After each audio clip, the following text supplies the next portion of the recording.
when I see a quality in someone and my mind, like I'll get thoughts about judging them and I'll be like, oh, this person's blah, blah, blah, blah. All this stuff comes. The first thing I like to ask myself in the moment, if I'm able to catch myself, is this quality alive in me? Right? It's kind of like this, that quote, if you smelt it, you dealt it, right? If you're really bothered by something that someone's doing or a characteristic that someone has, more often than not, you have that characteristic. It's just a blind spot. Our minds are like these mirrors for each other. So when you spend time a lot with somebody and you're like, man, this guy fucking talks too much, man. This guy is annoying as hell. Ask yourself, do I talk too much? Am I annoying as hell? And it's such a beautiful practice to just do that. As soon as your mind comes up with judgments towards people, just turn it back onto yourself. And what I've been finding with this is how rapid transformation starts to happen. Because think about where that usually goes.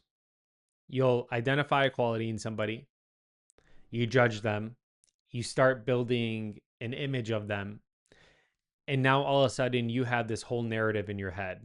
And now you're back in your ego where it's me and them, and this is how they are, and this is how I am. You see how it gets very entangled and very messy really quick. But if you find your mind or like your thoughts are coming where you're judging somebody and you just turn it right back onto yourself and you're like, well, wait, do I just talk too much? Then what's cool is you'll start to have this introspection.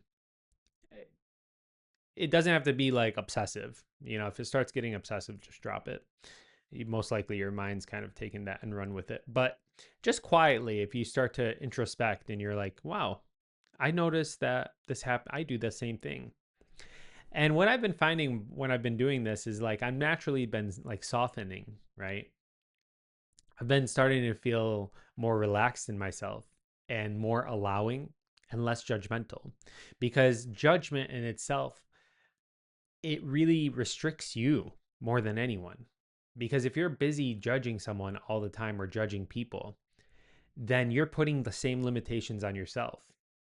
So what kind of starts to happen is you start to like keep squeezing, squeezing, squeezing, squeezing.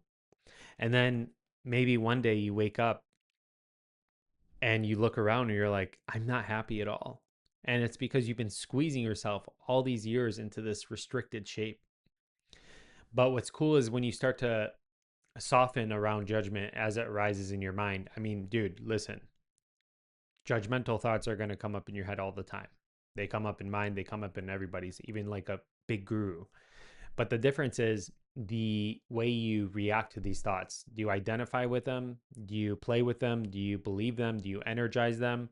Or do you just simply bring your attention back into your heart space? That's only the difference, right? Is how do you let these thoughts affect your day to day? Are you completely absorbed in them and running with them and acting them out? Or are you just observing them and letting them pass? That's it. So what's cool is as you allow yourself to just observe these thoughts as they come up and you're not identifying with them or you're not judging them, you'll start to feel spacious within yourself, because judgment's a double-edged sword. When you judge somebody, you're also hurting yourself.